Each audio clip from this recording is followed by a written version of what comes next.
Welcome back to Mrs. McKissick's Moments. Today is Wacky Wednesday. And on Wacky Wednesday, it's a day that I challenge you to go somewhere wacky and read a story with your family.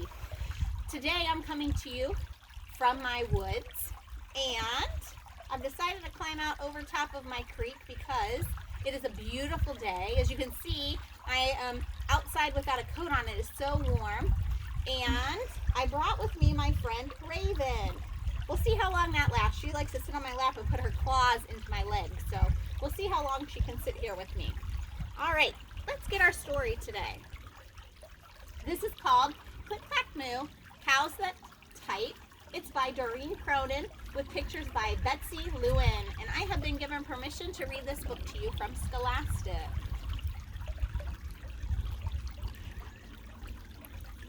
Farmer Brown has a problem. His cows like to type. All day long he hears click clack moo, click clack moo, clickety clack moo. At first he couldn't believe his ears. Cows that type? Impossible. Click clack moo, click clack moo, clickety clack moo. Then he couldn't believe his eyes. Dear Farmer Brown, this barn is very cold at night. We'd like some electric blankets. Sincerely, the cows. It was bad enough the cows had found the old typewriter in the barn. Now they wanted electric blankets. No way, said Farmer Brown. No electric blankets. So the cows went on strike. They left a note on the barn door. Sorry, we're closed. No milk today. Looks to me like Farmer Brown's really upset. No milk today? Cried Farmer Brown. In the background, he heard the cows busy at work. Click, clack, moo. Click, clack, moo. Clickety, clack, moo. The next day, he got another note. Dear Farmer Brown, the hens are cold too. They like electric blankets. Sincerely, the cows. The cows were growing impatient with the farmer. They left a new note on the barn door. Closed. No milk, no eggs. No eggs, cried Farmer Brown. In the background, he heard them. Click, clack, moo. Click, clack, moo. Clickety, clack, moo. Cows that type. Hens on strike. Who ever heard of such a thing? How can I run a farm with no milk and no eggs? Farmer Brown was furious. Farmer Brown got out his own typewriter. Dear cows and hens, there will be no electric blankets. You are cows and hens. I demand milk and eggs. Sincerely, Farmer Brown. Duck was a neutral party, so he brought the ultimatum to the cows.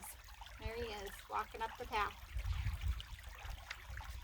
The cows held an emergency meeting.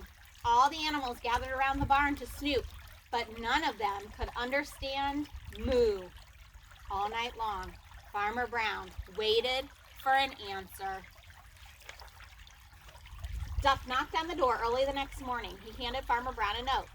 Dear Farmer Brown, we will exchange our typewriter for electric blankets.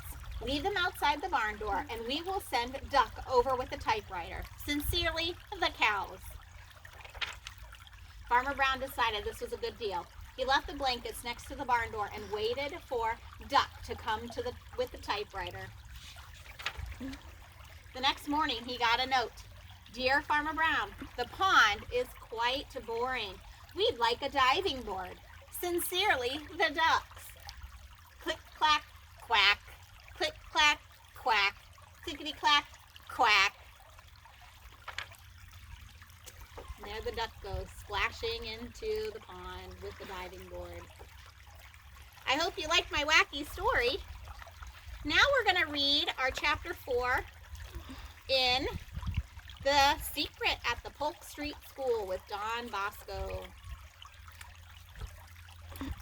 Don't say a word, Don whispered. Don't even breathe, said Jason. They were at Drake Evans' house. They were kneeling behind the bushes. It was muddy back there. Dawn could feel her good jeans getting wet. She tried to kneel on one knee. One clean knee was better than 2 dirty ones, she thought. Jason tapped her arm. I hear them coming. They ducked down. Don's clean knee dug into the mud. Drake had a pile of cookies in his mouth. So did Louie. Louie stepped in a puddle. Water went over Drake's jeans. "Hey!" Drake said. He opened his mouth wide. It looked like sawdust inside. Louie started to laugh. Cookies sprayed all over the place. "Yuck!" Don whispered. Drake stopped chewing. What was that noise? Louie raised one shoulder. A cat. A bird. Who cares? Drake and Louie sat down on the steps. Drake leaned over. He said something to Louie. Behind the bushes, Dawn tried to hear. She moved closer. She could feel her knees squish. "We did it," said Drake. "Yep," said Louie. "Did what?" Jason said to Dawn. "Shh," Dawn said. "Where did you put—" Drake began. He put a cookie in his mouth. "In the auditorium," said Louie. "In the stage closet." Jason and Dawn looked at each other. Dawn nodded. Just then, Drake leaned over the bushes. He saw Dawn looking up at him. "Spies!" he yelled. "Let's go, men." Louie stopped. He put his cookie into his mouth. Then he jumped off the steps, too. Dawn slid out from behind the bushes. The branches stuck to her cape. She ran across the lawn, Jason after her. "Get them!" Drake shouted. Dawn ran down the street. She went as fast as she could. Jason was running, too. He was right behind her. She could hear him taking big breaths. Drake came next. Louie pounded after him. At the corner, Dawn ran one way. Jason went the other. "Which way?" yelled Louie. "You get her," shouted Drake. "I'll get Jason." Dawn reached the A&P. She pushed open the doors. She ran down the aisle. "Excuse me," she said to a lady with a shopping cart. She dashed around her. She looked over her shoulder. Louie was behind her. He was stuck in back of the lady with the cart. The lady was reaching for a can of peaches. Dawn dived around the corner. She hid behind a stack of cereal boxes. Louie ran past her. Dawn waited a minute. Then another. She peeked out. The lady with the cart reached for a box of Crispies. She jumped when she saw Dawn. "Excuse me," Dawn said.